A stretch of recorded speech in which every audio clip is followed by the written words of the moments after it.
everybody. Happy Saturday to you. I hope you are having an amazing Saturday and an amazing weekend so far. My name is Don Terrell, and I want to welcome you to another great episode of The Color of Motion, where I like to say, hey, stories come in all shades. And I highlight people of color and diverse backgrounds in the industry of motion graphics, animation, visual effects, cartoons, and comics.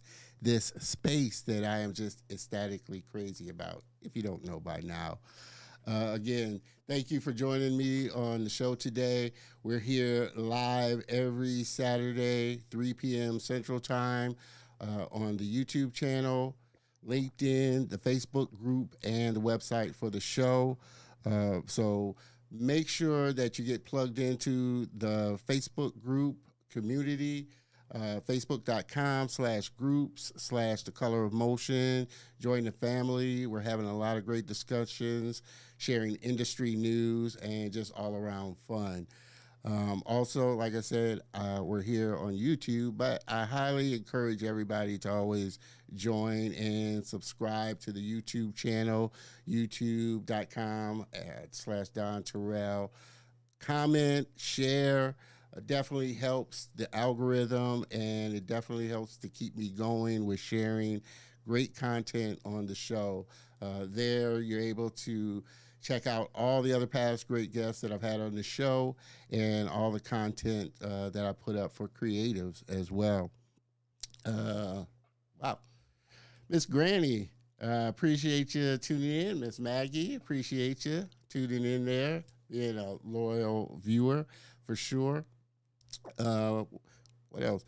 Also, subscribe and follow us on Instagram, The Color of Motion, at Instagram as well. But again, I always kind of highly encourage everybody to join the YouTube channel. There we're able to comment with each other and really interact with each other a lot more. So that's why I'm really directing people to the YouTube channel. Also, the store is open. Make sure you hop on over to the swag store, thecolorofmotion.net/swag. Pick you up some Color of Motion gear.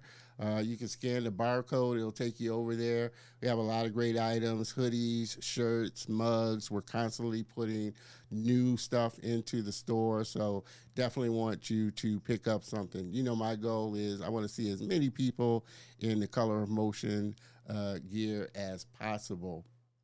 Only request I have is that if you pick you up something, make sure you snap a picture of yourself, send it on over to me so I can share on the show, share on the social channels as well. Another thing is big shout out to today's sponsor of the show. Let me get that in here. Mall, My Animation Life. They are a creative solutions agency, and quite simply, they make animations happen. Whether you're looking to have an entire animation created, just recruit a few new members for your team, or be consulted on how to create a production yourself, My Animation Life has you covered. So make sure you check them out at myanimationlife.com and see how their services can help you today. And their information will be on the show notes for this episode. So a big shout out to Mall, My Animation Life, for sponsoring today's episode. I am super excited about today's episode.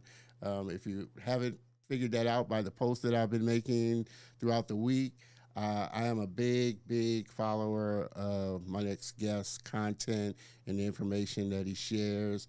He's helped so many creative people really level up and learn more about the business of being a creative. And, I was initially, kind of worried that it was a little, not worried, but whether this kind of fit in the vein, but this definitely does, because as creators, we're building a brand and trying to get better at being business people as well. Let's do a few shout outs. Mr. Jeff, my brother from another mother, aloha. Aloha. Appreciate you showing up for sure. This guy here, Ozil, Tico and I are here. What up? I appreciate you, brother, for tuning in for sure. We're going to have a lot of people tune in. Maurice, appreciate you for tuning in today, coming over from LinkedIn. I appreciate that, brother, for stopping by and checking out the show. Like I said, if you're a creator, you're going to learn a lot, and you're going to get a lot from this episode, because I know I try and implement a lot of his strategies and tips on how to be a better business person as a creative. So without further ado, I think we can kind of get this show on the road. What do you say?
Yes, we are back and ready to get this show kicked off. And like I said before, I am just super geeked about this episode for sure.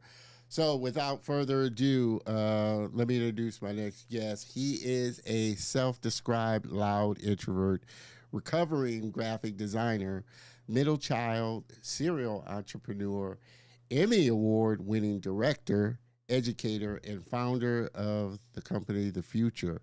He has an audacious mission of teaching 1 billion, that's a billion with a B, how to make a living doing what they love. He's given talks and conducted workshops on negotiations, pricing strategies, branding, typography, content marketing.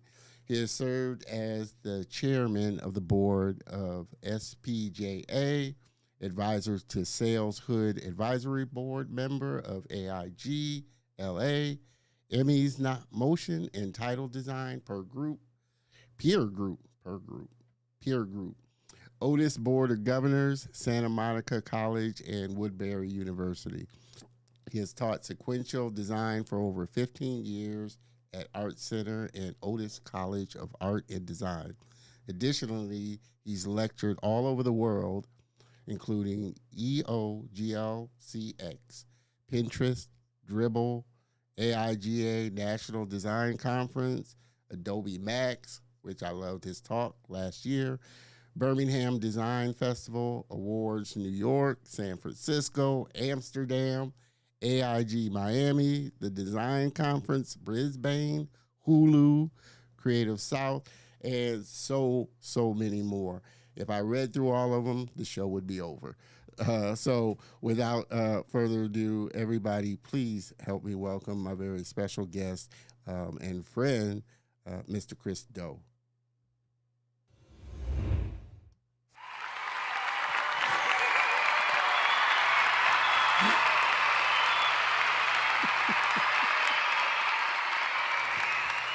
Chris, like I was just talking before the show, I am super geeked about this episode because I have been a follower of your content for such a long time.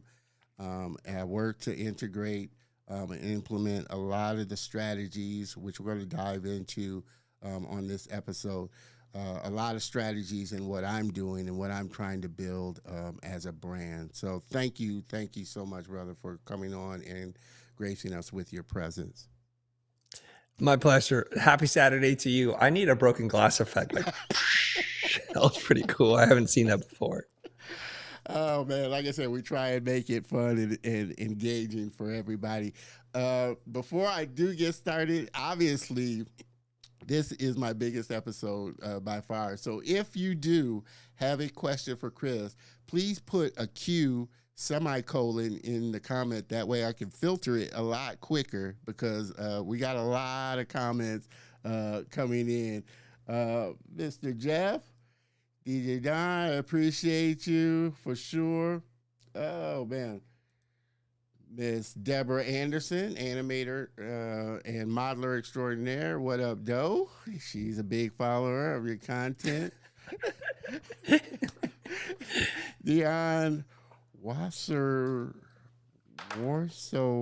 Marta, please excuse me. You know, if I'm butchering your names for sure. You might have on that one. Yeah, I think I might have on that one. My apologies right off the bat. Miss DT. Hi, Chris. Hey, DT. How's it going? I recognize her. Miss Elisa. Chris is the GOAT. I'm so excited. And she is the founder of Mall. Her company sponsored today's episode. So thank you, Elisa, for doing that and for joining us today. Heather Crank, you do. All right. I appreciate that. Hello, Heather Crank. Mr. Rob, appreciate you stopping by for sure. I hope all of you continue to check out the show because, like I said, my goal is always to bring on the best of the best. Let's see. There's Talk. I'm a fan of Chris. Everybody's a fan of Chris. Like I said, if you are a creative and you've been struggling or having a challenge learning the business side of being a creator, you are quite familiar with Chris and the content that the Futur puts out. So I want to start, Chris. How would you describe your personal brand? And I mean, outside of all the accolades that, I just mentioned, and in kind of context of what Marty Neumeier's definition of what a brand is. And for those of you that don't know who Marty Neumeier is, he's a big brand guru that's worked with some of the biggest companies out there, helping them build their brand. He's written tons of books on branding, the brand gap, I think the flip as well. So many other different great books on how to create a great, impactful brand. And his definition of what a brand is he has a couple, but one of the ones I like is a person's gut reaction to your product or service. How would you describe a person's gut reaction to Chris, the personal brand of Chris? I think what people would say, because this is not what I say it is what they say it is, right? Yeah. They're going to say maybe he's sharp, meaning sharp with his words. I can be sometimes a little abrasive for folks because I speak in very simple and direct terms. I'm not one to beat around the bush, and that can be alarming for some people, and it could put them off, and I accept that, and I'm okay with that. I'm a truth sayer, and if I don't like something, I'm going to tell you. So please don't ask me a question if you're not willing to hear the truth. And I'm fully in acceptance of who I am and how I come across in this world. And I think for some people, they see it as confidence. Some people see that as arrogance, or some people think I'm just beating down on folks because I'm so different than how people see other folks move through the world. I have a background in design. I'm a traditionally trained graphic designer. So some of that reflects through my personal brand. I can be a design snob. I like things with type. I'm wearing this hat mostly because I'm attracted to the visual language of it before I even know who's making this hat. So I'm drawn to that. And so hopefully I bring a sense of style, design, aesthetic, fashion, and then I'm bringing my years of running a motion design company and bringing that entrepreneurial spirit and energy to things. And so I'm always looking at things from a creative point of view and how they merge or cross over to the business world. And that's kind of where I live. I hope that's what people think. Yeah. And in all transparency, that was my first reaction when I first saw your first came across across you, it was a post that came onto my feed, and I think you were talking to somebody, kind of doing like a portfolio review or something like that. It wasn't even a video, but you were like really sharp, like you said, like and directed to the point. But my first thought was, wow, this guy is like really an ass. I don't want to, almost. Sure, you can say, I'm fine with that. Ass, almost an ass. But and as I consume more of your content, I had to put the emotion, the first, and you talk about this a lot, which is something I really find helpful and impactful, taking the emotion out of what you're, talking about. And I had to take the emotion out of what my first response was and really listen to the content of what you were saying. And as I did that, I was like, oh, wow, this guy is like, really knows his stuff, and everything that he's saying is really rings true. So yeah, I think a lot of people, may watch your content and kind of get that from you, but I would highly advise continue to watch it and put the emotion of what you feel at first to the side and listen to the content. You'll definitely learn so much. We were just talking before the show. You had just recently come back from a trip to your parents' homeland of Saigon. How do you feel like that's impacted you, not only personally but professionally? The trip, or the fact that I was born in Saigon but grew up in America? Yeah, you were born in Saigon and you came over to America in 1970, 75? 75, yep. 75. So basically pretty much raised here in the States. Yes. But now going back, what do you think will be the impact of just going back and experience it, again, not only personally, but professionally? Okay. To be able to answer that question, I think I have to give a little bit of context, and it's across a very long arc of my life. So when I'm in America, I'm learning to speak English because English is a second language for me. I'm not comfortable speaking polysyllabic words with a lot of syllables, because Vietnamese is monosyllabic. There's just one syllable at a time. And so I was very self-conscious of speaking. I knew that I looked different, and I could not rely on my parents as guides for understanding the culture. And I dressed differently because my parents bought me whatever kind of clothes. So I never felt like I really belonged. And it didn't help that other kids made me feel like an outsider. So for a long time throughout my adult life, I'm starting to try to find my way back to myself, to fall in love with myself, and not to be ashamed of my culture, my language, and my ethnicity. And there was a lot of that feeling of suppression and self-hate, I think. And then somewhere along the way, probably in my early 20s to my mid-20s, I find myself and I start to rebuild my identity. So fast forward, I'm in my 50s.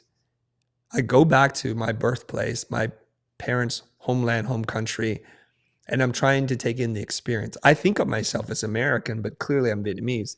And I'm seeing what my brothers and sisters, my country folk, look like and speak in their lives, and how joyful they are, and how they're living their lives through their struggles and through their accomplishments, and hearing the language that's so familiar to me and seeing that this is the norm here, and to be able to eat the food that I'm so familiar with, and to be able to understand and read the signs.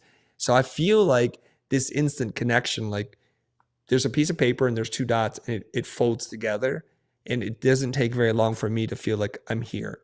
What's kind of interesting is when most people look at me, they do not presume that I speak Vietnamese, or I'm even Vietnamese, because there are a lot of tourists there from Asia, Korea, Japan, from Singapore, Taiwan, whatever. There's a lot of Asian people in Vietnam, and there are a lot of tourists or foreigners, expats also. So they don't naturally assume that you can speak Vietnamese, but I can hear and understand what they're saying. And when I respond, usually it's like, oh, I didn't know you were Vietnamese. We thought you were a foreigner. Okay. this is cool. So there's that kind of thing that you work through. Yeah, yeah. And it's interesting that you say that because I've had this conversation with a friend of mine.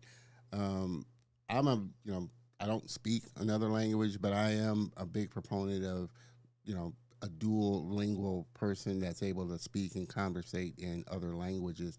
Is that something that your kids, you have two sons, are your kids fluent and understand, and do you conversate with them sometimes in Vietnamese? Because I've had this, like I said, conversation with a friend of mine. He's Hispanic. He's fluent in Spanish, but his son doesn't know how to speak Spanish. He doesn't speak to his son in Spanish. So I'm curious as to, for you, do you make sure that your kids are duolingual? I don't. I haven't made that effort, probably because I would be the worst teacher. So when we came over to the United States, I'm 3 years old, and I'm learning. I mean, I've learned Vietnamese because that's the language we speak at home, and I'm trying to learn English in school, and we're working through all this stuff. And my level of Vietnamese is like, I would consider like baby language. It's just the conversation you have with your parents. So on a trip where we were on a 2-day hike, overnight backpacking trip, the guides had asked me a question I could not understand. And the question they asked, later somebody translated for me, was, where are you from? Now, if you think about it, if you're in your own family and you're just around your uncles and aunts, which is pretty much where I'm going to speak Vietnamese, no one's ever going to ask me where I'm from. In America, if you see a fellow Vietnamese person, they know where you're from. They understand that. So I've never even heard that word or somebody asked me that. And then I had to explain to him, oh, I'm from America. Yeah. And then he's like, oh, okay. And so my kids, though, they do understand and speak a little bit of Vietnamese. They also understand and speak Mandarin. So they're not duolingual, they're trilingual. Trilingual, yeah.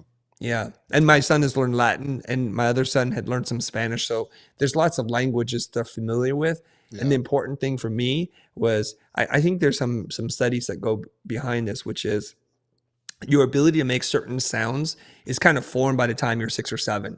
So if you don't speak that language, or at least form those sounds in your mouth, you will never be able to pronounce it the way a native would. Yeah. So Chinese with their tones, Vietnamese with its tones, I think they're covered now, right? Gotcha. Yeah. And speaking of your parents, how did they encourage you in your kind of creative passion? Some parents, especially, I've heard with Asians, they're wanting to get you into a more kind of technical or something, what they would consider a little higher above art and graphics and whether it's a doctor, lawyer type of thing. I know with my mom, she was just more concerned, hey, you need to have a 9-to-5, you need to have benefits, that type of thing. She always encouraged my passion for art and design. How did your parents really push and encourage you to go this creative path, or were they more concerned about you being in a more stable, what they thought would be stable position? Yeah, I don't think my parents encouraged me to take a creative path as a career choice. Not at all. I think this is not an Asian thing. I think this is an immigrant mentality. When you leave your country of origin, you're leaving behind a lot. The way of life, culture, language, even degrees, because there are people who will leave a country with master's degree and come to the United States, and it just doesn't count because they don't recognize those degrees. Yeah. It's not the same. So when you're leaving that, you've got this pioneering spirit. You're going to try new things, and you want to make a better life for yourself and for your children. There's opportunity here. That's why you would move, or there's safety or security. You're escaping religious, political persecution. So what immigrant parents want is for their children to do better. And if you just roughly translate it down, they just want 2 things for you: respect and money. That's it. So what professions bring to the family respect and money? Yeah. Well, doctor, lawyer, accountant, dentist, engineer, those kinds of things. Because in the old country, that was the signs of success and a good life that has a predictable outcome. And if you look at the opposite of that, well, tradespeople, people working really hard under the sun, labor-intensive jobs, things that you don't have a lot of say in terms of like your own direction in life. So they're looking at white collar work versus blue collar work. And I think that's fairly typical of many immigrant parents. Got you. You built this massive empire and you're still working on building it. What kind of sacrifices do you feel like you've made over this time of building this big company, speaking on big stages? What are some of the sacrifices you felt like you've kind of had to make, or if not, have you not made any sacrifices in what you've been creating? I think the word sacrifice, at least to me, says you have to give up something that you want to get something that you might want more. And so there's always these trade-offs. So I kind of don't feel like I'm sacrificing so much, because the things that other people find valuable, I don't find valuable at all. But I'll list them down the line here. I don't spend a lot of time hanging out for like parties, events, socializing. I have a lot of cousins and uncles and aunts who say, oh, come for this, come for that. First of all, I'm in Southern California, they're in Northern California. So we're talking about a 6-hour drive or a flight there. So I don't go and do all those holiday things and celebrate all those things, because I'm not sure that they actually contribute to myself or even my own enjoyment, because it's always the same thing. You eat, you catch up, there's FaceTime, but I don't get a lot of value from that. But the things I have given up, the things I really do enjoy in my life, I love to play video games. I could be on Skyrim or Call of Duty for 4 hours a night into 2 to 3 a.m. and think, oh my gosh, I need to read this book, or I've got to prepare for tomorrow's call. So for several years now, I haven't played a video game. Although I have the consoles, I have all the games, I've given that up. I want to be a little bit healthier and more active physically. I have a home gym. I don't work out as much as I probably should. I do what I can, but that's not my primary focus. So those things I give up. I don't take my children to soccer practice or piano recitals, and I don't do that either. And so I think there's some sacrifice there. Got you. I want to dive a little bit, like I said, into the future, your content, and your mission of helping over 1 billion people do what they love. You talk a lot, and we're going to talk about some of the tactics and strategies that you've discussed throughout your content. And one of the things that I try implementing and doing more of, you talk a lot on your sessions about anchoring your price. Can you kind of speak a little more on that and kind of the methodology behind using that? Sure. I think a lot of creative people have a hard time talking about money. There's this thing where it's like church and state where they don't cross, where when we talk about art, we can't talk about money. But there's also lots of issues around money, an unhealthy relationship where we think if we talk about money, we cheapen the creative process. We become art prostitutes, as one of my friends talks about. So they don't want to talk about money. It's very uncomfortable for them. And there's this fear of rejection. So when we're talking about creative things, it's like in the world of possibilities. And we know when we talk about money, it's the world of maybe no, the lack of opportunities. And so we'll avoid those kinds of conversations. But doing so, I think, creates stress on the other person listening, creates stress for you in your mind. Will they reject me or not? So there's a cognitive bias. It's called the anchor bias. And humans, we can't help it. I think there's over like 200 cognitive biases that we all have. And one of it is, it's called the anchor bias, which is we tend to rely too much on the first piece of information that we get. So when we talk about price anchoring, if we say to them, for something like this, the last client I worked with paid me $20,000 or spent $20,000, what is your budget? So that's the first piece of information as it comes to pricing. It's now your prospect or your potential client is sitting there thinking, oh my gosh, you just said 20 grand. I was going to ask him to do this for 5 grand. I can't really ask him to do it for 5. Perhaps he'll take 15 or 18. Okay. Yeah. So they negotiate themselves up. The opposite is also true. When you don't talk about money, eventually the client will sometimes lowball you and say, well, we only have $1,000 for this. What do you think? And you were thinking I was going to ask for 8. And now you can't ask for 8 because they just said 1,000. 8 seems so far away from 1,000. So you'll say, I can't do it for 1,000, but maybe 2,500. That's just a price anchoring thing. And you can see this a lot on everywhere you go. You can look at e-commerce sites. You can go to retail stores. And what they'll do is they'll show you the original quote unquote price, $899, and they'll discount it to $699. Well, $699 looks like a lot smaller than $899. And there's tons of tests where people do it in bold, a different color. They switch the weights. And what you want to do is you want to emphasize the higher price of the two heavily. So it'll be bold, it'll be red, it'll be bigger, and it'll have a giant cross over it.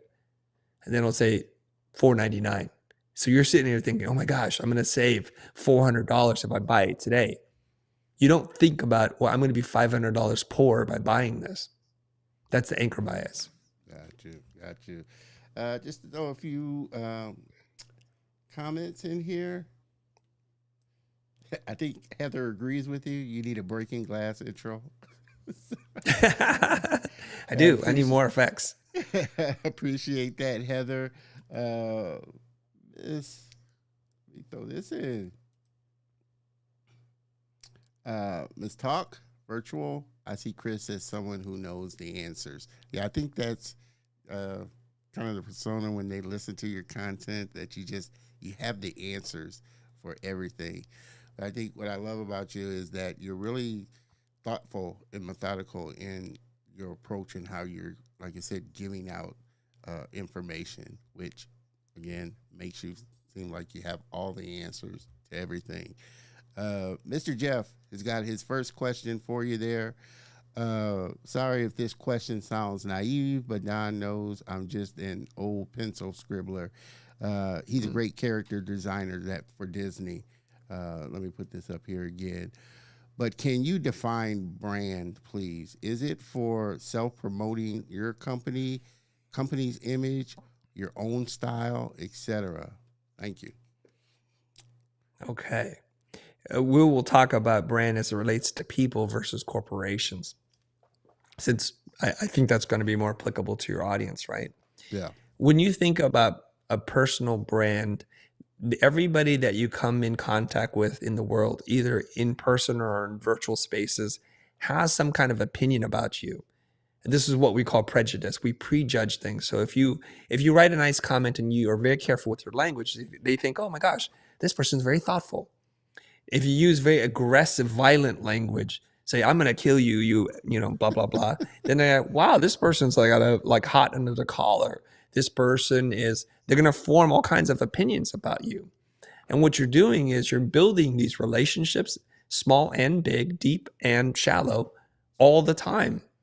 And so when everybody around you starts to think, well, Don's this kind of guy, Chris is this kind of person, then if enough of them agree to an image or a feeling about us, that becomes your brand. Now, your brand may not be something that you like or feel is true, but that's what people think of you. They're the associations they make about people.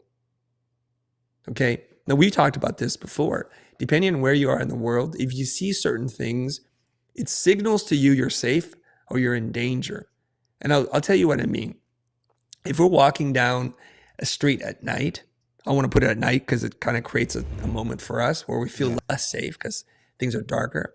And you see someone who's got like studded bracelet, wearing a ripped up jean jacket with no sleeves and a mohawk and eyeliner and just like is really fit, you might feel, oh my gosh, this person's part of a gang and they have tattoos all over the place, because we have associated certain things that signal to our brain, our reptilian brain, be careful, this is dangerous.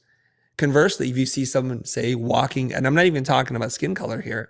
Yeah. If you see someone wearing like a 3-piece white suit with brand new shoes, a fancy watch, and like well manicured hair and face and all that kind of stuff, you're like, oh, it's a business person, it's a pop star or something. I don't have to be worried.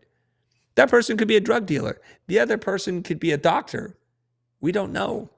but there are these signals that we send out to the world that we transmit. So Jeff, to your question here, you're an old school scribbler. You're a Disney artist, a character designer. That's what you do, but what you do is not who you are. Just because you fix people's tires doesn't mean that you're a guy who repairs tires. That's not all of your identity. This is nothing about your characteristics, your traits, how thoughtful, how kind, or how selfish, how greedy you are. We just don't know those things. So what we want to do is we want to be more mindful of who we are and how we transmit to the world, because they're receiving those signals. And I'll tell you a very personal story here. Early on in my speaking career, I'm very self-conscious. I'm uncomfortable speaking in public. Doing so would just cause me to sweat. But I'm also a person who likes to wear suits. So early on, I would wear a suit, jacket, pants, and I would wear it with sneakers and a baseball cap and my whatever glasses I'm wearing. And I would do a talk. And then one of my, later on it becomes my friend, her name's Nicole. Nicole says to me months later, she'll go, when I first saw you, I was like, this guy is fresh. He's got this whole hip hop vibe down.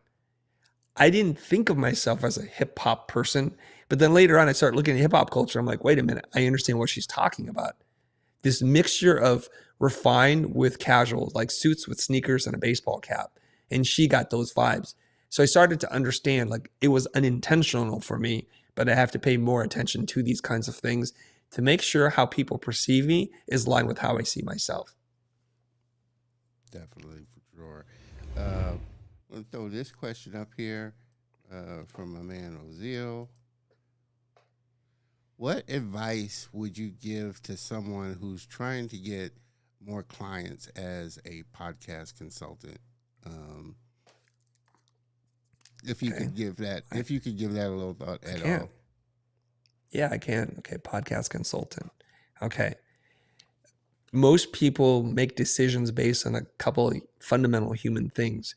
We export our own research and due diligence to those people that we look up to. We're kind of sheep if you think about it, right? And I'll give you some examples. If you're standing there and you see a rush of people moving in a direction, what do? Your curiosity is piqued. You're like, what's going on there? Are they giving away free money? Is there a fight? Is there some promotion? Is somebody breakdancing? What is going on? We move with the herd because we find safety in the herd. And the higher level person that you're following or paying attention to, the more influence they have over you. So the first thing you can do, whatever vertical or industry that you're in, is to talk about the kind of clients that you work with. And especially if those clients are name brand people. If they're in the news or in entertainment, if they are some kind of notable thought leader, because then we say, well, if that person is good enough to work with this guy, then who am I? I'll work with them.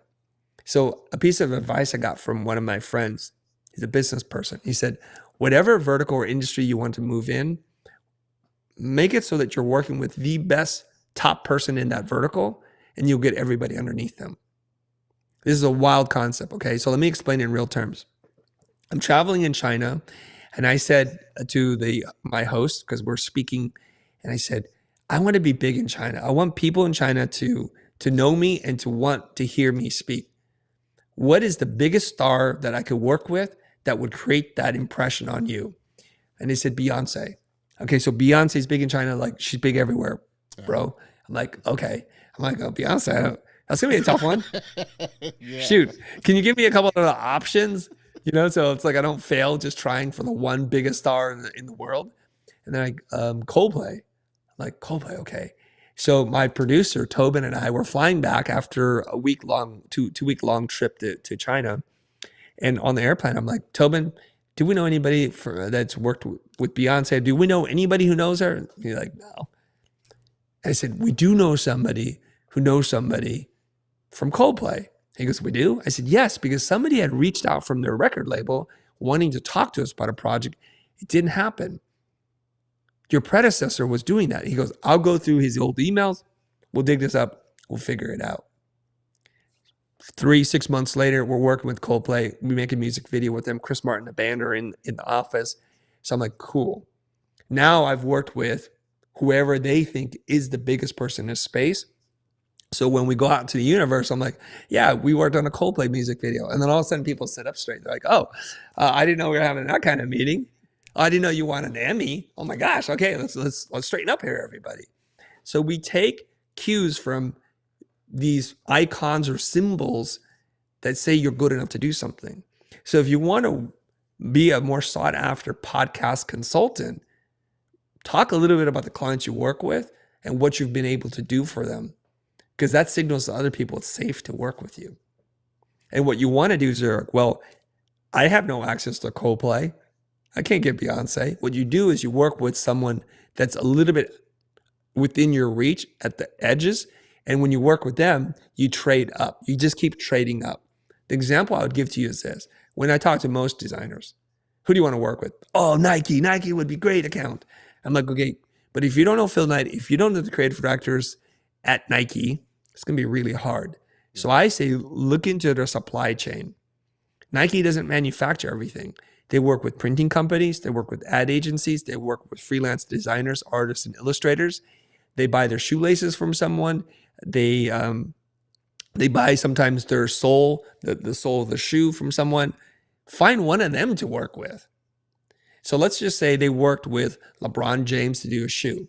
I don't know if that's true. Let's say. I know they worked with Michael Jordan for sure. Then you ask, like, well, who designed the shoe for Michael Jordan? And who do I know that might know Michael Jordan? You just keep going down that chain until you can find someone who's like, I think I know someone who can get me there. So you might work for, say, Goodyear tires. You're thinking, what does this got to do with Nike, Chris? Well, Goodyear also makes a technology, I think, called Vibram. I'm not sure. Or they make soles for different shoes, right? So you might do something that's not so sexy and glamorous for Goodyear. And then you move from Goodyear to their shoe technology division. And from that, then you work with maybe ASICS or Solomon who might use that technology. And then you go from Solomon to the next brand. And eventually you hop your way to Nike. And that's how you do that. Yeah. Layman's term, Ozil, that's what I plan on doing with this episode with Chris. I've connected with Chris now. I've connected with Chris now, so I'm parlay. I'm going to try and parlay that. Yeah, you parlay that into something, right? You started you started your business, The Blind, which was more client work, doing motion design and animation. What was that bridge that moved you into the future and the things that you're doing now? Because you're not doing I don't think you do too much, if at any, client work anymore. Your stuff is more educational. What was that bridge that moved you into this space now? Yes, we stopped doing client work in December 2018. It's our freedom date. So we celebrate that, at least I celebrate it as my freedom anniversary. We don't do any more client work. We sustain just on an average, like a $4+ million business, building educational product, doing public speaking, sponsorships, those kinds of things.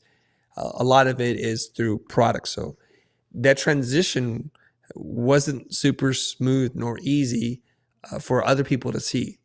So I have a service design company that's doing about $5 million a year on average. And then we're building the Futur, and there's no money. There's almost no money in it. And it's just losing money year after year until it starts to make money. So what I want you to visualize in your mind, everybody, from a revenue standpoint, you'll see a graph, right? And the graph goes like that. And there's like a wedge, and it's a gradual increase. So Blind brings the majority of the revenue that allows us to do business. And then the Future is like nothing. It's just like this tiny little thing. And eventually what happens is the Future gets a little bigger over time, and Blind gets a little bit smaller. And then we hit this break point.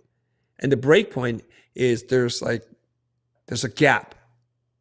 And you have to ask yourself, can I make the jump from here to there? So I think it was this year that we had, I'm sorry, I'm spacing on the numbers, but let's say we broke $1 million in revenue as the Future. This is not enough to pay for all the overhead and the team that we have. And so we say, like, can we triple our revenue to get to $3 million if all we did was focus on the Future as a company? And that was the leap. So in December of 2018, we said we're going to do no more client work, which is we're going to say bye to $1 million of billings for service design work. And we're going to jump over, we're going to go peer into content. And we were able to pull it off. We didn't hit exactly 3x our revenue, but we got close enough such that we could pay for everyone and still have money for profit left over. Got you. And before that, before you built The Blind and started that company, at what point did you feel, moving from this individual doing projects, that you had to start bringing on a team? Because I think that's a big jump for a lot of creatives, and I know you hate the word freelancers, but a lot of people, solo people that are doing work and then kind of trying to build a business, but having to make that jump of bringing a team on and managing a team. Yeah. You're talking about Blind or the Futur? Well, The Blind, because like I said, okay. Yep. Before you started The Blind, you were probably just doing graphics and design as a freelancer. Did you immediately start The Blind and bring on a team? Okay, I'll answer that question. First of all, I don't hate the word freelancer. I only hate its misuse. I only hate its misuse. So a freelancer is a temporary employee with no benefits, okay? A freelancer usually it works for a company on a temporary basis and sells units of time, usually in half-hour day rates, or you can be booked for whatever. That's the purest form of freelancer. You're a hired gun. You come in and you do a job. When the job is done, you don't make any more money. And they have a lot of control over your time and also how they pay you. A freelancer cannot hire other people to do the work. It'd be very unusual for that to happen. So, excuse me. So when you're an independent business owner with no employees and you're contracted to do work, you do a bid, a proposal. They don't care how you do it. When you do it, you just got to get the job done. That's when people need to stop calling themselves a freelancer. So in the very beginning, I was a freelancer. I came in, I did work, I sold my services in units of time. So one of the first gigs that I did as a freelancer out of school was to do design for bank brochures. I hated that. I also freelanced motion design work at different companies around town. But what happened was, pretty early on, I was thinking, I want to start a company. I don't want to drive to these places of work anymore. I want to set up my own company. So when I set up my own company, I was just a company of one. But what they did was they allowed me to do the work from my studio.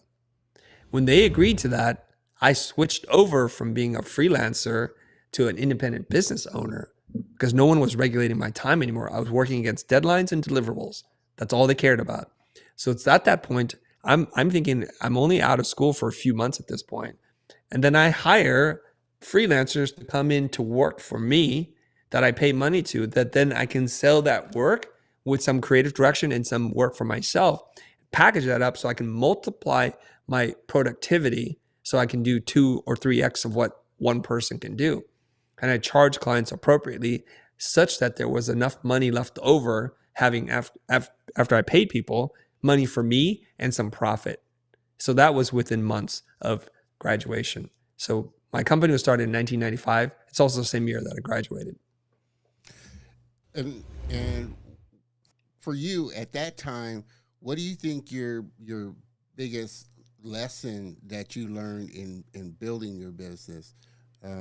Because like I said, you talk a lot about business. You talk a lot about, which is something that, again, I'm working always to get better at, knowing numbers, knowing your numbers when you're talking to clients. What was your biggest hurdle that you had to learn when you really started to grow? Like I said, you started to grow your business. Well, I learned this very painful lesson, Don, when I was 17 years old, when I was still in high school. I used to design t-shirts to try to make some extra pocket change so I could buy a skateboard or something like that. And I made this mistake. I looked at my costs, printing and shirts, and I looked at sales, and I subtracted the two and thought I was profitable. What I didn't account for were all these supplies I had to buy to make this that wasn't directly accounted for, nor my creativity, my time. So I thought if I had $1,000 worth of sales and $500 worth of expenses directly related to the sale, I made $500. But I didn't count, like I had to buy a drafting table that doesn't go towards this. I had to buy equipment and things like that. And so when I thought I had money, I actually lost money. And it was the demise of my first real business, which was the t-shirt design business. So fast forward going through college and graduating, I've already learned that lesson now, Don. So I know, and if everybody can think this way, they'll do just fine. What you charge has to account for all the expenses plus a percentage of your overhead, the things that are not applied specifically to this job but have to be accounted for, plus profit. So there are 3 or 4 things you need to account for, okay? Most people don't even account for their own time. They just consider themselves free labor. And the best way you can think about this is if I had to hire someone to replace me to do the jobs that I had to do, what money would be left over minus the overhead, rent, software, computers, equipment, supplies, all that kind of stuff has to be accounted for. Otherwise, you'll make no money. Now, oftentimes, you can't put into an estimate overhead. People will box like, that's not my problem, right? Yeah. But you can put in profit, believe it or not. And people who are freelancers switching over to independent business owners don't think that you can do this. And I'm telling you right now, you can do it. And I'll tell you why. Okay. So first of all, let's say there's somebody that you want to work with and they're going to do the work with you like an editor, and they're going to charge you $300 a day. Okay. And you estimate it's going to take 1 day to keep the math really easy. On your estimate, you should not put $300 down because you've not accounted for anything that might get screwed up. You and I know creatives are notorious for underestimating their time and overestimating their skill level. Yeah. So a good rule of thumb is 2 or 3x that person's rate. And it will happen to you time and time again. And this will give you some breathing room. Okay. So what I would do is I would change that rate probably to $500 or $600 a day. And I would add an extra day in there. So they had told me they're going to work for me for 1 day for $300. I'm going to put into the bid $600 times 2 days. And then I have to think about all the jobs that I have to do. Art direction, project management, or coordination. And I'm going to put a day rate in for those. I'm going to multiply that out too. And you're saying, wait a minute, Chris, you're only 2 people right now. There's a freelance editor and there's you, but you're doing multiple jobs. The thing that you have to think about, real companies don't have one person to do all the jobs. They have different people. They have a project manager. They have an art director. They have different roles that they have to pay for. Because you can do it all doesn't mean you should punish yourself for that. So now I've got 3 items in there: project manager, art director, and editor. And then what I do is then I add all that up. We'll subtotal that out and say it's $2,000. And I need to make 20% profit on this, meaning after all expenses are paid, including overhead, I still have 20% profit because otherwise I can't run a real business. So if I add 20% to that, that's $400. I believe that's $400. Yeah. My math maybe not right. 10% is $200, $400. Yeah. So I'm going to submit a bid for $2,400 and it's going to say profit 20%, $400. Now people think, no client's going to say yes to that. You're crazy, Chris. Yeah. Now I'll tell you something. I've been in business since 1995. Since the first time I put profit in there, I've not had a problem with this ever. Ever. And why is that? Because real business owners know if you're not profitable, when they call you in 6 months, you'll be out of business. And that creates a headache for them.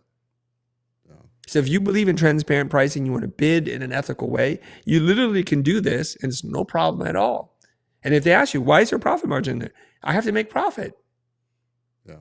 What business do you know that can be in business that doesn't make profit? I'm showing you transparently what the markup is there. It's 20%. Yeah.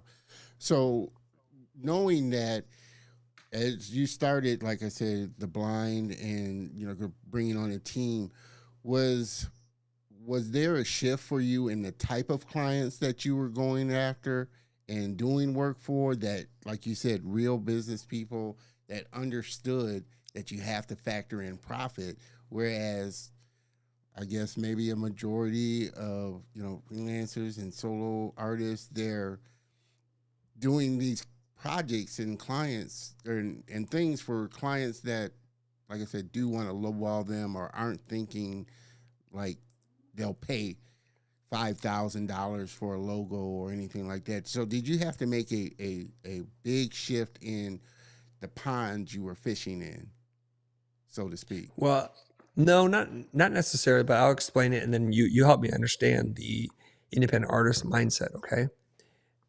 I'm a creative professional. I went to school. I need to pay my student loans. I got to pay my rent. I need to build a future for myself and my potential partner and family.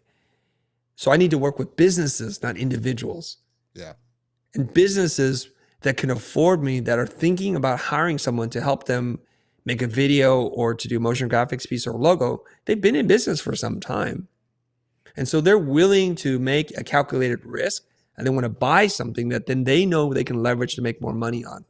This is how the capitalistic world turns. The wheel turns this way. If they don't make this investment, they're not business people either. Yeah. They're dreamers. They're artists themselves. And I generally say this, and it's not 100% true, but don't work with artists because they have the same poor mindset that you have. Yeah. So when you say, oh, I need to put profit, like, profit? That's outrageous. Who needs to make profit?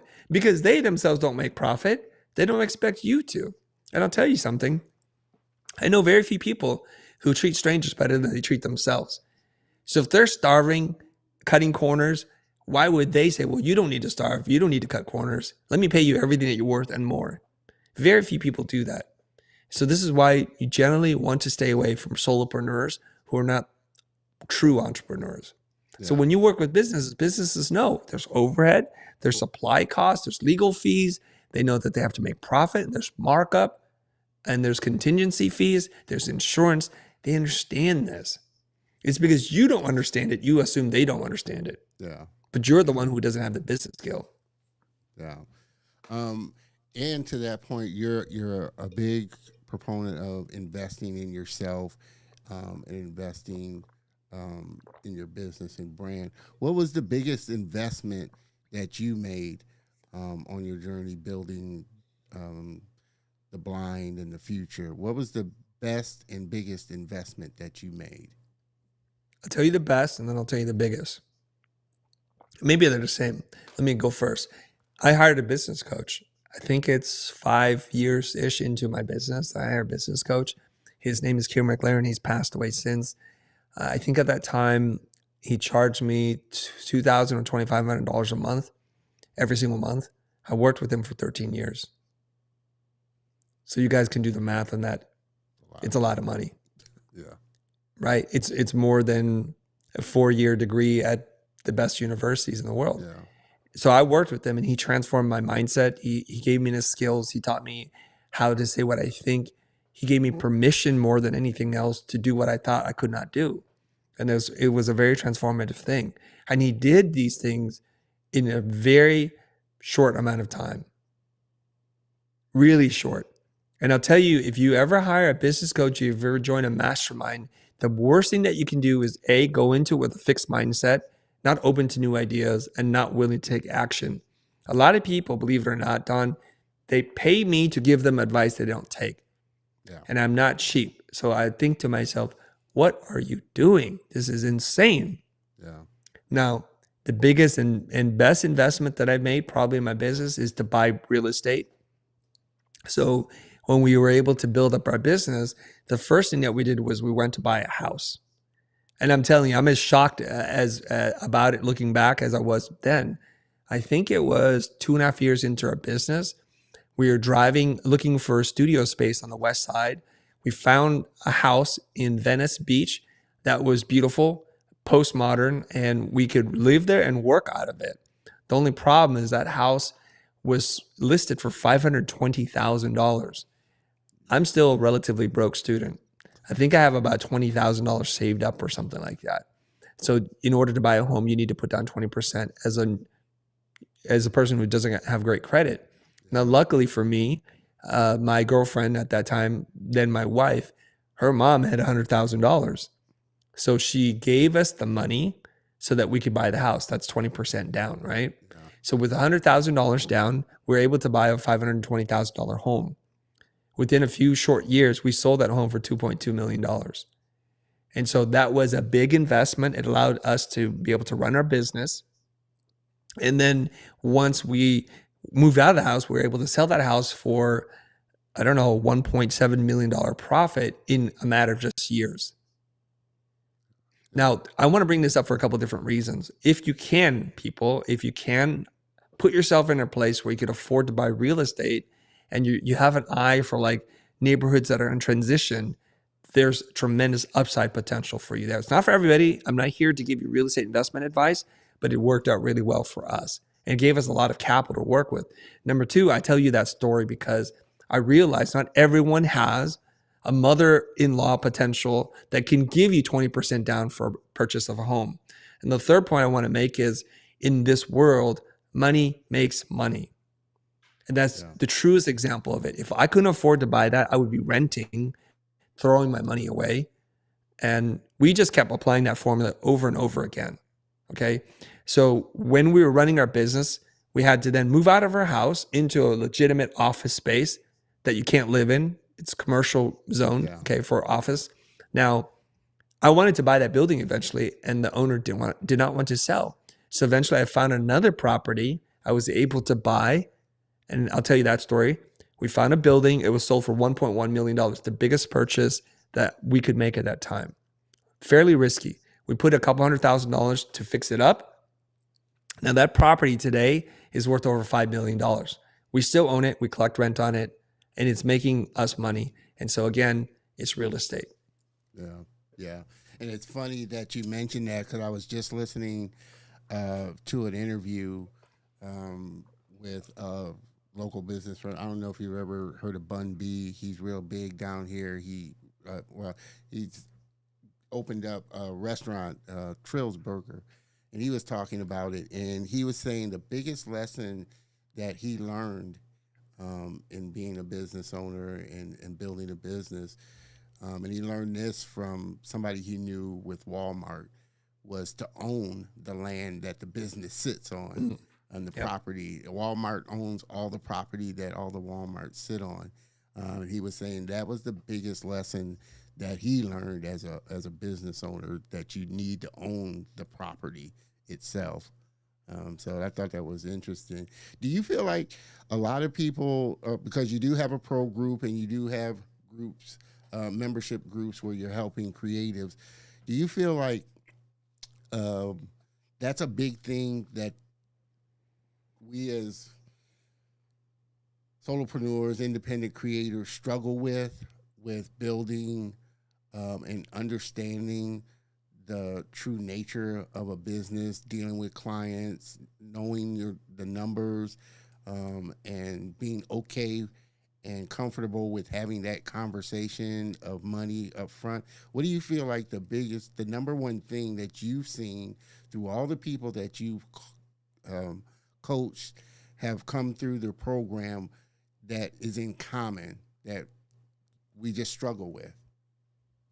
Oh, there are too many things for us to list here. Well, just the kind of one thing that, you've seen kind of over and over again. I'm sure you've seen a lot of things, but what do you feel like the number one or one of the top things that, independent creators kind of struggle with in that transition of building a true brand in a business?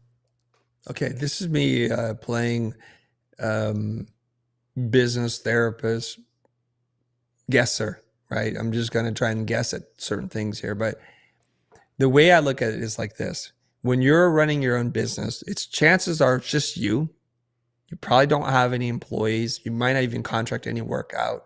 You might have a life partner. You might be married with children. We don't know.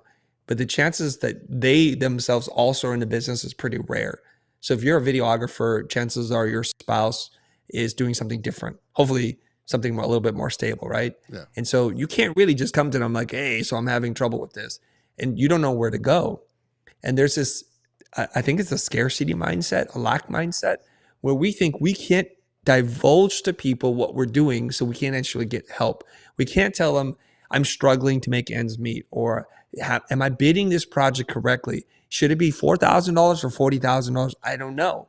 And so you kind of just go through it through trial and error, more error than anything, and you're just getting beat up. You know what happens, Don, is when you get one bad client, it's like a contagion.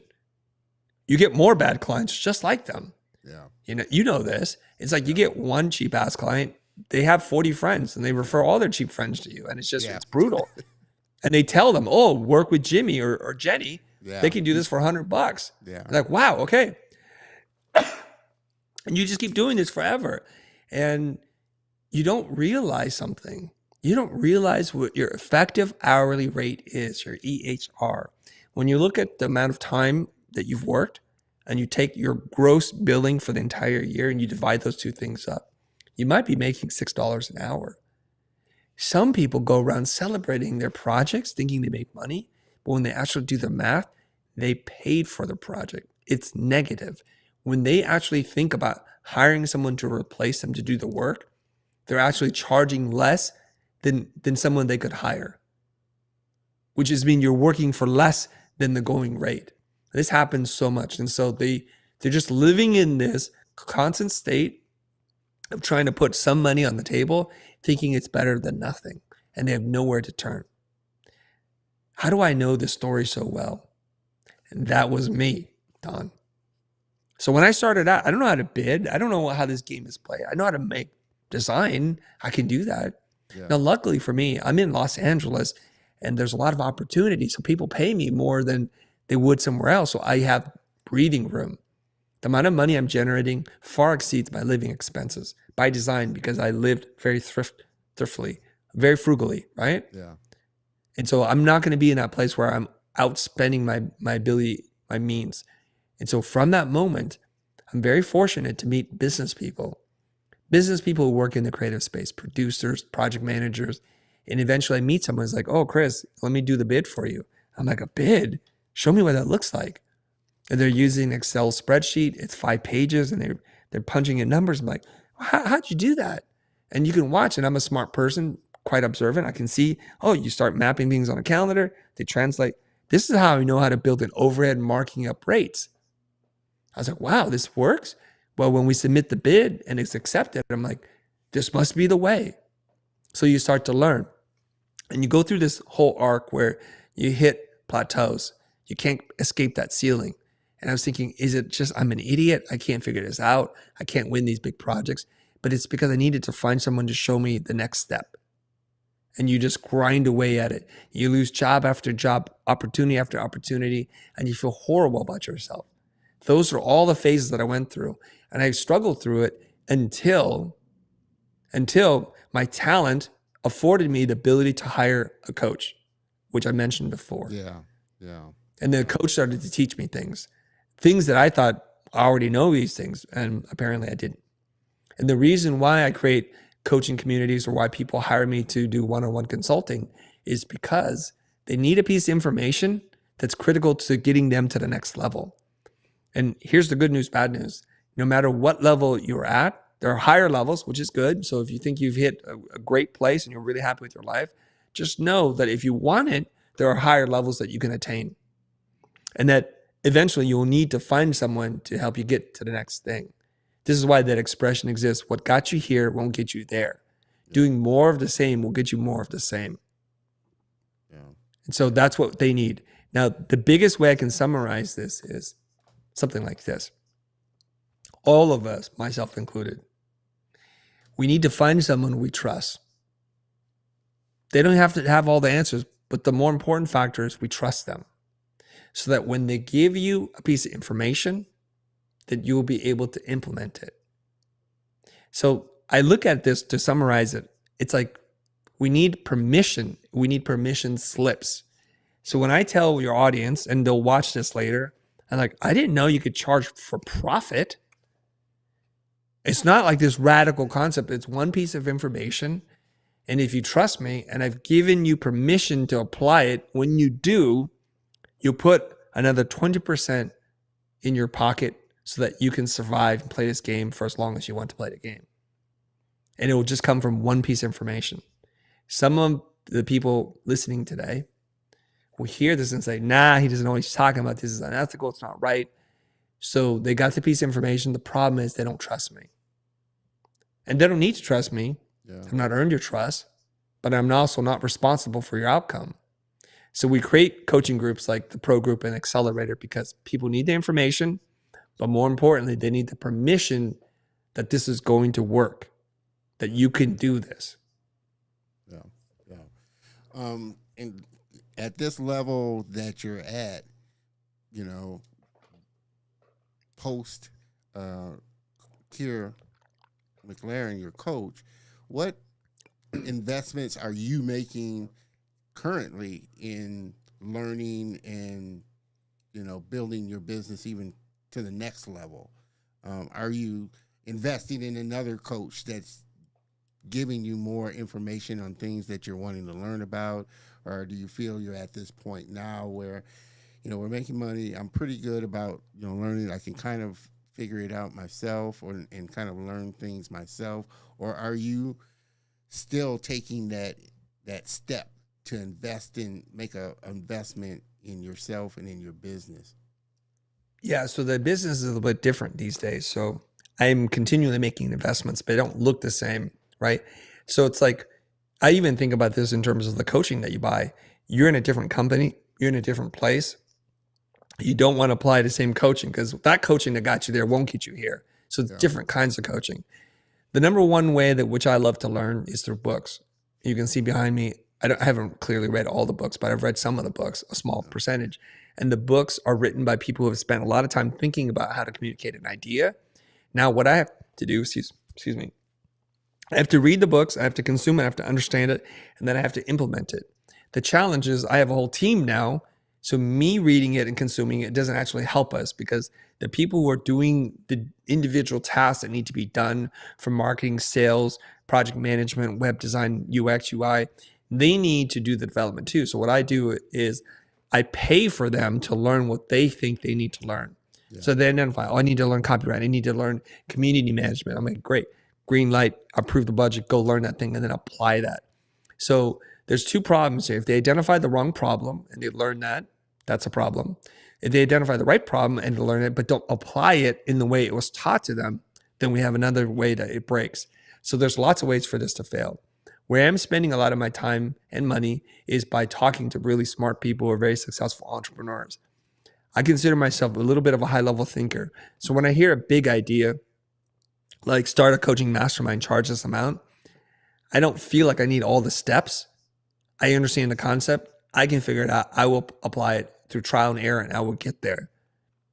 Now, the other thing I'm paying for is I've made this commitment to myself. I want to be the best teacher that I can be. So when I find a teacher, someone runs a workshop who is a professional teacher, and I like what they do, I'm hiring them to teach me.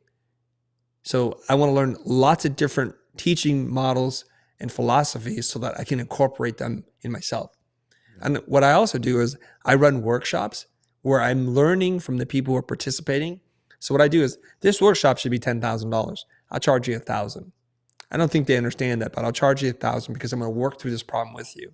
I give it my best effort to teach you, but while teaching you, I see where it breaks and I'm making notes. I'm trying to fix it in real time. But then for the next workshop, I can implement those changes and keep doing it over and over and over again. As you mentioned in my intro, I've taught for over 15 years at private art schools. 15 years can teach you a lot to be a better speaker, teacher, listener, and that's where I paid my dues. So to me, doing podcast interviews like this, doing workshops, doing lectures, talks, whatever it is, allows me to continue to invest in myself and to do personal development that way. Got you. And for everybody just jumping on, we're having an amazing conversation with Chris Doe, founder of the Futur, just content creator, extraordinary business person. And let's get a few comments up on here. Let's do it. Question from Rodrigo. What steps is Chris taking to continuing, well, I guess we just answered that, continuing his personal brand, to grow your personal brand? What steps are you kind of taking? Like you said, you're a lifelong learner. You love to read. And you give permission to your team to learn and get better at their craft. But is there anything else that you do that helps you to continue to grow your personal brand? Absolutely.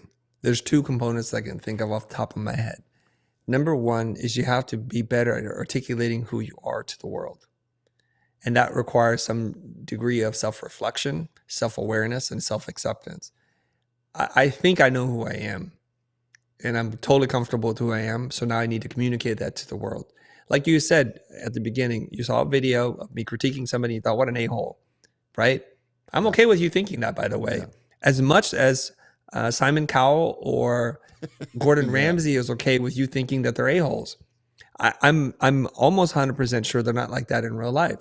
Yeah. What they do is they bring a level of critical commentary, critical eye, critical taste buds that we, the public, actually love. We don't like being yelled at. They use very violent language sometimes, but we are impressed with their ability to listen if you're Simon Cowell, or to taste or to smell if you're Gordon Ramsay.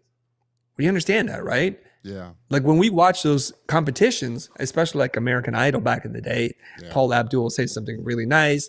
Randy would say, yo, dog, yo, dog. And then Simon would say, that was a piece of garbage. You need to do something else. And that was like karaoke. I'm sorry. Right? Yeah. Sorry, not sorry. And we was like, I thought the same thing. I just didn't know why these other people don't say anything. I thought it was like karaoke. You know, I saw this clip recently where somebody started singing and then Simon's like, stop. I'm bored of that version. It's been overdone. You have a good voice. Do you have another song? And he goes, yes, I've written a song. Should I do that? I'm like, anything but what you just did. And he sings an original song and it was light years ahead of what he had prepared. And I was thinking, if the world doesn't have this critical voice, he would have just been booted off and no one would have said anything. It's like, no, that's a no for me. Pass. And the world would not know that there was this immense talent for them. So again, going back to our coaching thing, he needed permission from somebody to play an original song versus something he's trying to do a cover of. Isn't that wild? It's like, why didn't we start there? But he didn't start there because he didn't think this was the place to do it. And when he did, it was night and day difference in terms of like the reception he got. So you need to know who you are. You need to accept who you are. It's not easy. It's a life journey. You need to be able to articulate that. That's part one. So if I know who I am, everybody around me knows who I am. My personal brand is very strong. Number two is I have to expand the circle of the people who know me. This is critical. So you could be the best artist, DJ, editor, photographer in your town of 400 people. Everybody in town literally says when you need a DJ, photographer, whatever it is, that's your person. Yeah. Cool. 400 people know you. What if you were the best in state or county or best in country? So what you have to do is you have to expand that circle, and you expand a circle by being a prolific content creator. You can write blog posts like Seth Godin does. You can write LinkedIn articles like many people do. You can do tweets. You can do music. You can do video. You can do, what is that called? Interpretive dance. You need to be able to express your thinking, create value or entertain people. Hopefully it's valuable and entertaining so that circle grows. The bigger that circle grows, the bigger your personal brand is. Logically, that does that align with what you understand, Don? Yeah. No, I get. Do you feel like that's where people are kind of scared to kind of make that move of really putting themselves out there, really taking the steps to implement those kind of critical things that a coach or a mentor would tell them? You feel like a lot of people are scared of that and are, like you said, or like I said, taking it emotionally the wrong way as opposed to listening to it and really implementing it.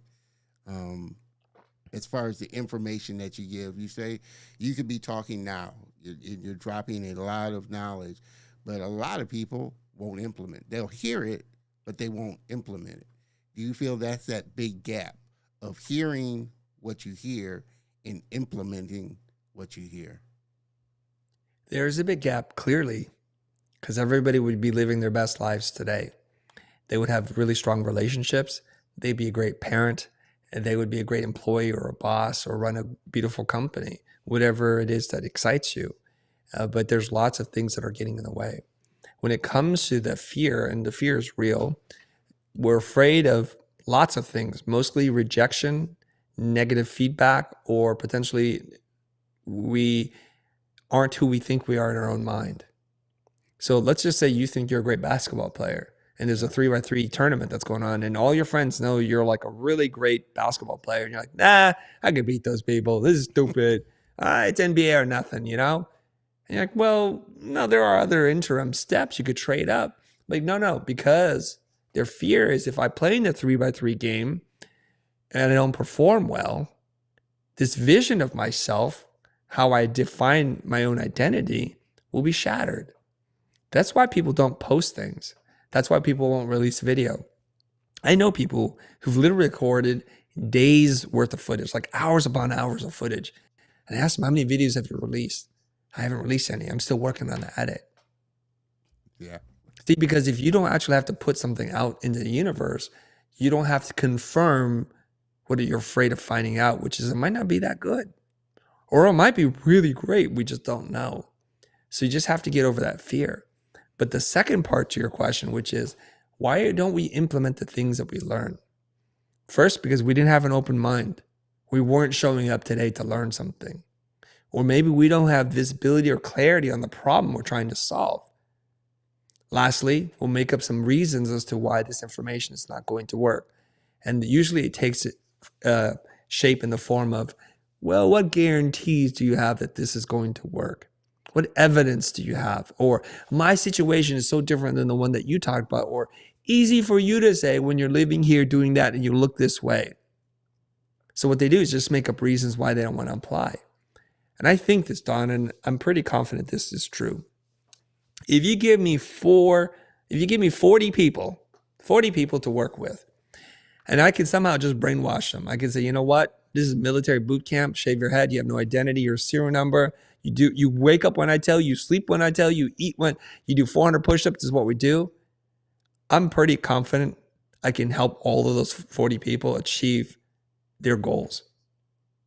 If they're willing to just do what it is that I tell them to do without question. Yeah. That's the part. Yeah. Awesome. Another question here from Lisa. How do you energize the people you work with to really bring their best selves to work? Which I think goes into company culture. How do you really motivate and energize the people that you have on your team to really buy into the future, what we're trying to do, this mission of teaching 1 billion people? How do you keep it energized? I'll answer it very specifically because you're asking how do I do it as the future, but I also try to break it down so how you could do it possibly, okay? Yeah. Number one, you have to have a very clear focus and a target that you're trying to hit. You need to be able to communicate that. Our mission is plastered all over our website. It's the intro into every podcast or anywhere. People know. We're trying to revolutionize the education system.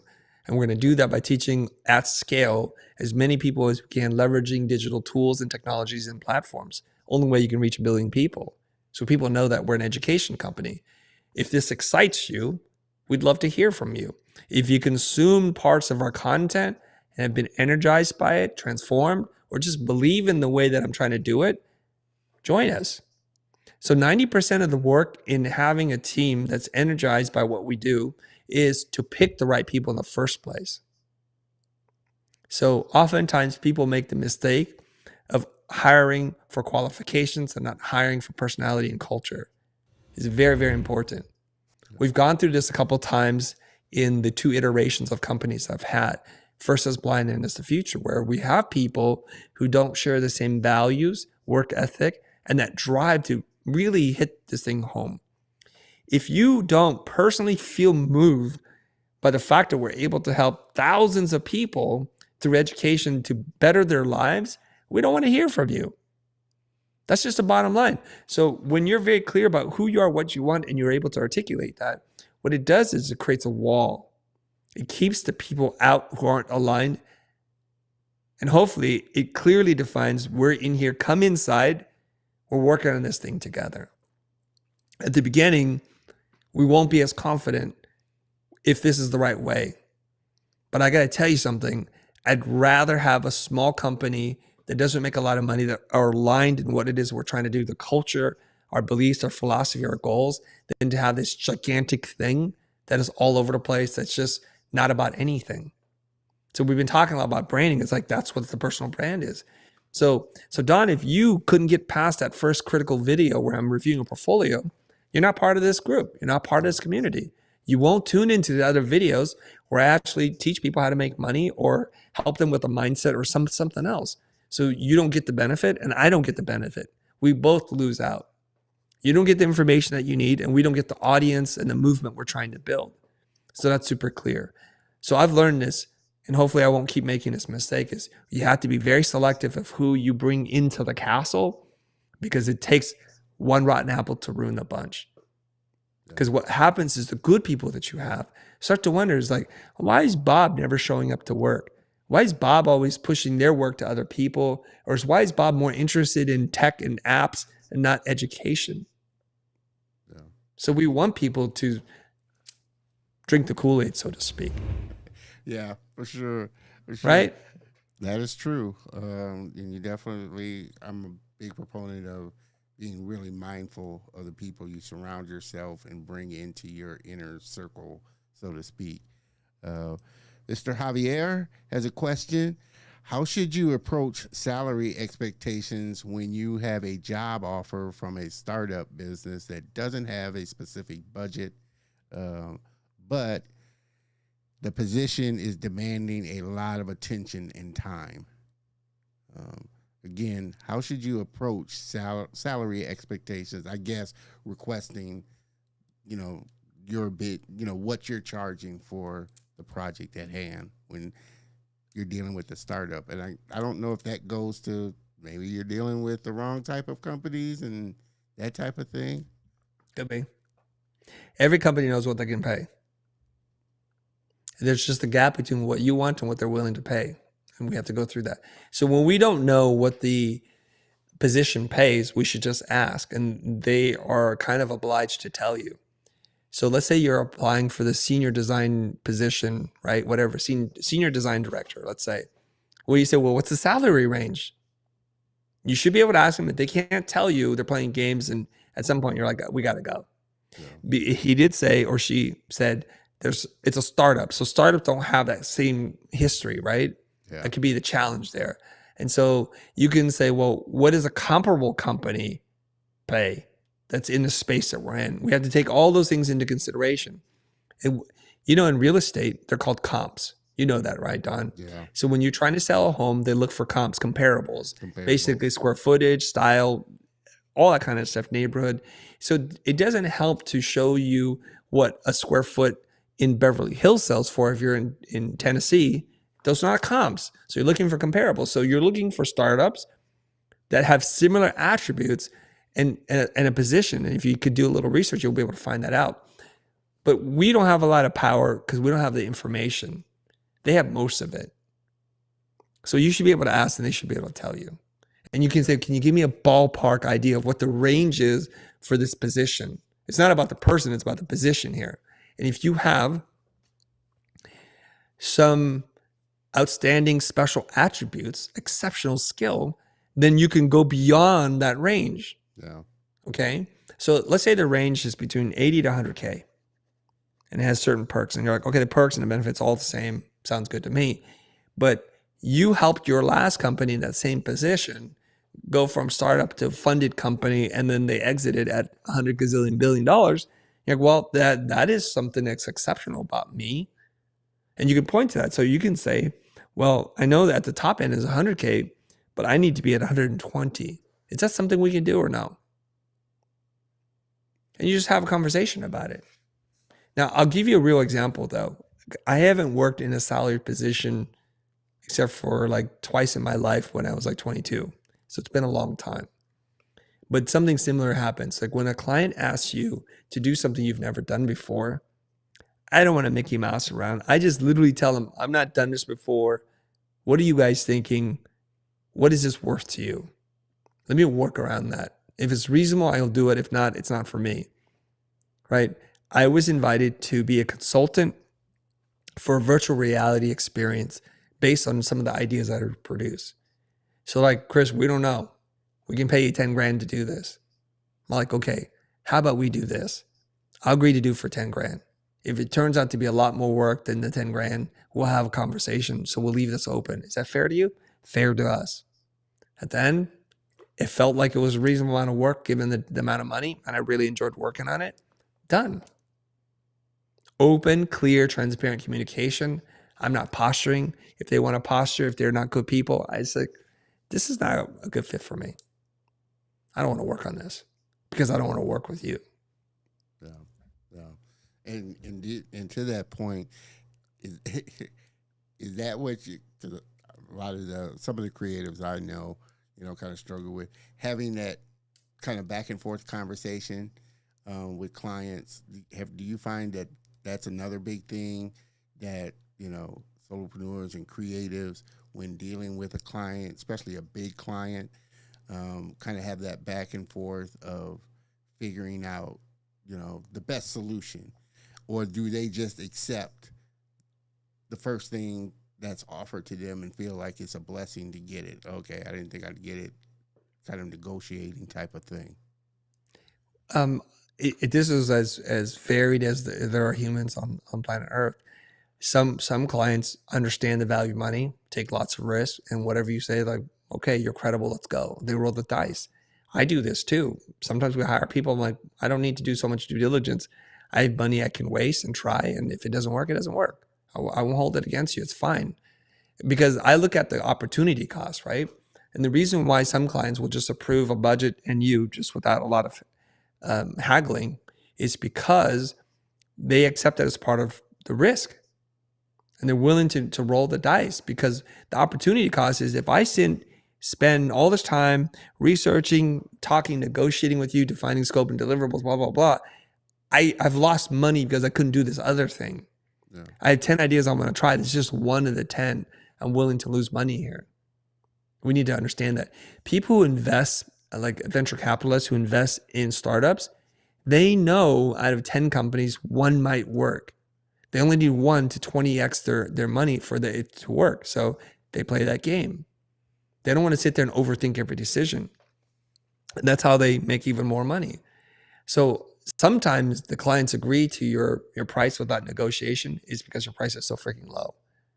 You need to kind of keep an eye on that. Is it because they're really good entrepreneurs, or because you're just so drastically under market that they're like, wow, it's an easy decision? Got you. Well, we, like I said, have been having an amazing conversation with my friend Chris Doe here. Definitely trying to be, we've already gone into the hour and a half, and I can sit and obviously talk with Chris about a lot of different things. I didn't get through half of the questions that I had in mind, but I do want to mention, you wrote your book, Pocket Full of Dough. Yes. And that information, again, will be on the show notes. What was your wish of what you wanted people, the big thing that you wanted people to take from reading that? Well, I'm going to be super honest with you. I didn't want to write a book.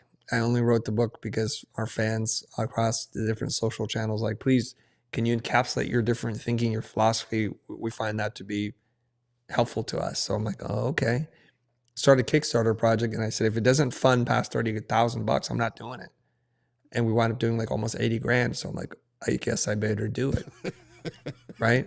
So I kind of take this now like, oh, shoot, be careful what you wish for, because now I have to do the work. And I was sitting there thinking, what the heck am I going to write about? Like, I don't consider myself a writer. I'm a designer. And so I did this very scientifically. I went back, had my team scrape all my Twitter and social media posts to see which ones got the most engagement. And that was a clue. So the ones that got more than X likes, okay, I'm going to pull that out and I'm going to see like, what's this? And I would read the comments. And from that, let me expand on this idea. because this idea resonated with you. Is there more meat on this? And that's what I did. So I organized the book into like 6 or 7 different chapters, and I grouped the tweets in there. So then, okay, now I'm going to research, I'm going to write, I'm going to expand on this. So I wrote the book in the same way that I like to read books. I like people who write with a very economical use of words. So value per word is important to me. I don't want to pick up an encyclopedia. An encyclopedia has low value to word count. And I wanted to make sure that people can get a concept, understand, and go apply it without having to read 300 pages. So the way I designed the book is one key idea per page, something that you can read, stop reading, reflect on, and apply. And that's it. And so it's organized between like mindset, sales, marketing, content creation, creativity. I can't even remember what the chapters are, but it's divided that way. Yeah. So oftentimes people are like, wow, this was such a nourishing book because it's basically everything I've learned in my life up to that point with more thoughtful writing behind it with some research. Got you. Again, everybody, if I didn't get you your question or comment, I apologize. Like I said, this by far has been the most engaging episode that I've had. And so I've had a flood of comments and questions in for sure. But I do want to, wrap this up.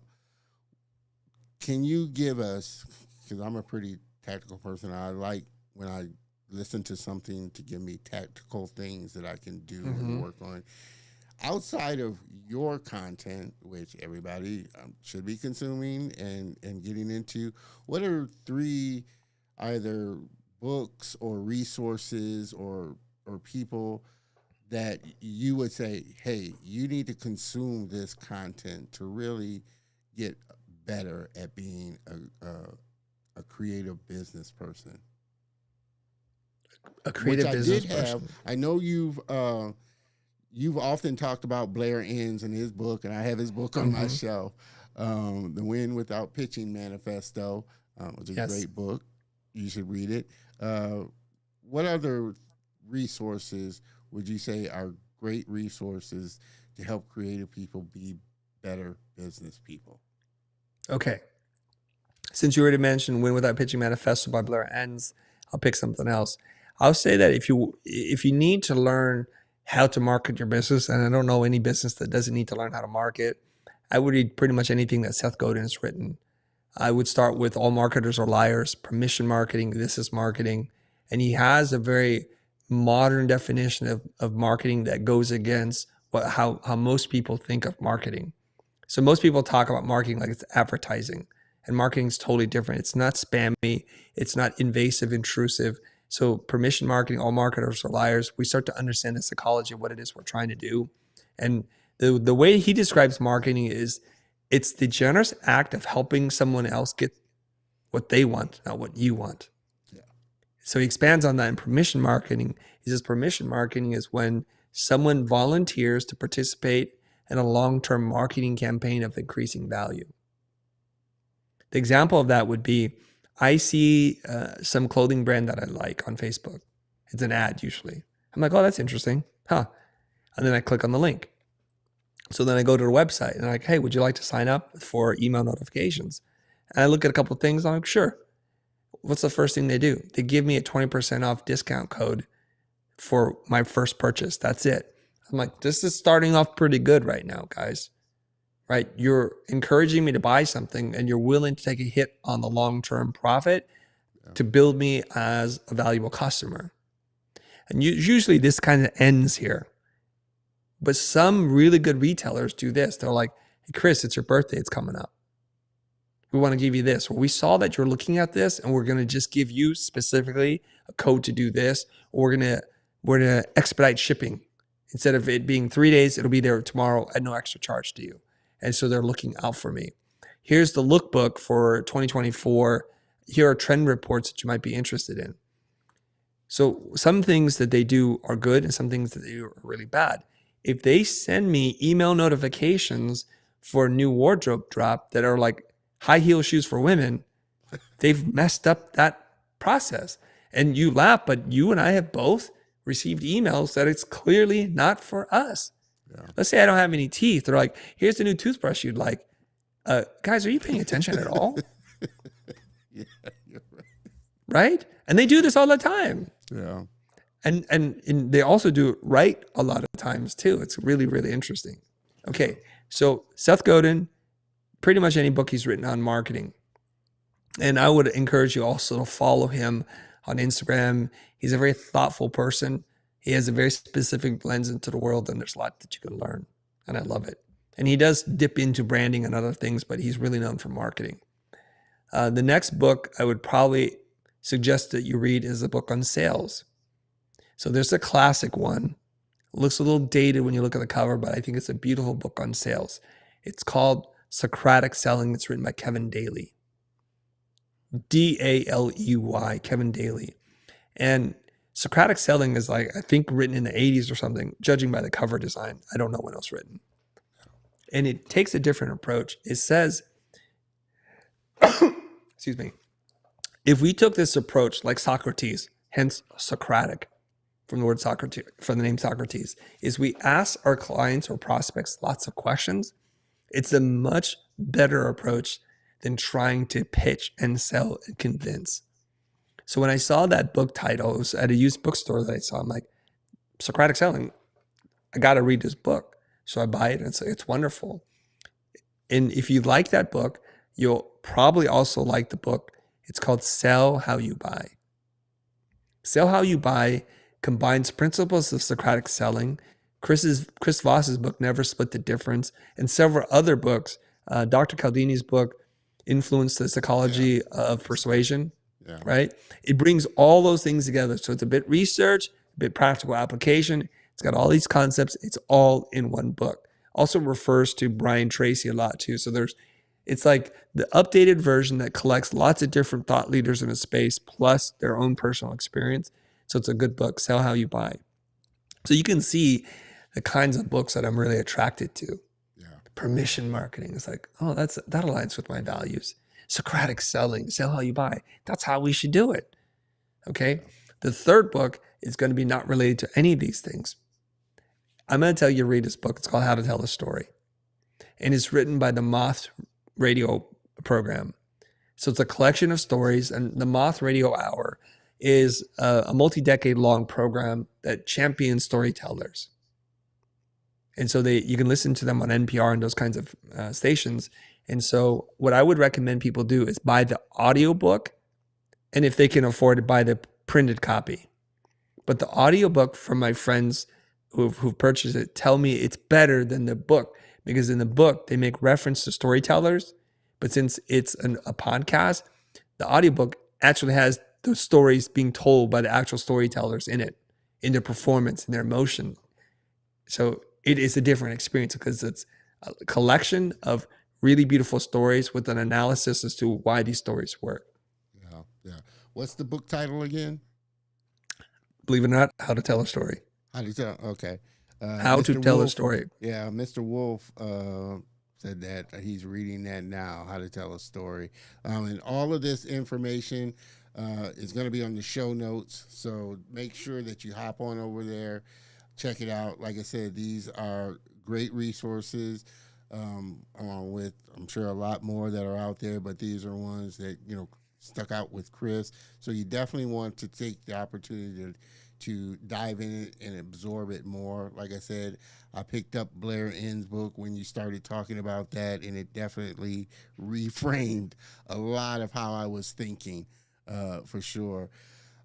Chris, this has been, like I said, just a total amazing experience, and I cannot thank you enough, brother, for coming on and really sharing your extensive knowledge in branding, and design and marketing and being a better business person.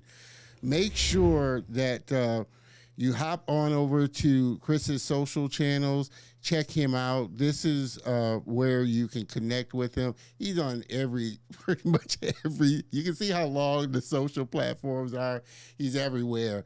Make sure that you hop on over to the show notes, connect with him, follow his content. You will definitely level up your business acumen by consuming his content. I cannot say this enough. He has definitely made a big shift in how I approach building my brand in business. Again, Chris, brother, I cannot thank you enough for being a part of the Color of Motion. I have to admit, I was a little caught off guard when you said, let's do this, and agreed to be on the show. But I knew you had a lot of value to bring because, like I said, I'm always constantly learning stuff when I listen to your content and go through your content. Mr. Rob, thanks, Chris and Don. Rob, I appreciate you tuning in for sure. Mr. Wolf, the Futur podcast is an all-time great podcast. It is one of the top number one podcasts in marketing and branding, so you definitely need to listen to that for sure. Lisa, thank you so much for sharing your wisdom, Chris. I'm up in Malaysia right now because I knew this would be great for sure. So definitely, like I said, I appreciate you coming on and being a part of the show. If you could, I know I've kept you on long enough, but if you could hang out in the green room for just a second while I close out the show, I would appreciate it. But everybody, please, again, help me thank Chris for coming on and just sharing all sorts of wisdom. Thank you so much, Chris. Hang out for just a second while I close this out. Can I make a request? Oh, hold on. Let me bring him back. Let me bring Chris back. Can you have me break glass? Can we go full screen? Can you make it break glass and I'll punch the screen? Yes, I think. Is it possible? Okay, here we go. Because it's gonna. Okay, here we go, everybody. Let me take you full screen. Here we go. Okay, here we go, everybody. Thank you very much for being here, Don. It's my pleasure. Thanks, everybody. Go crush today. I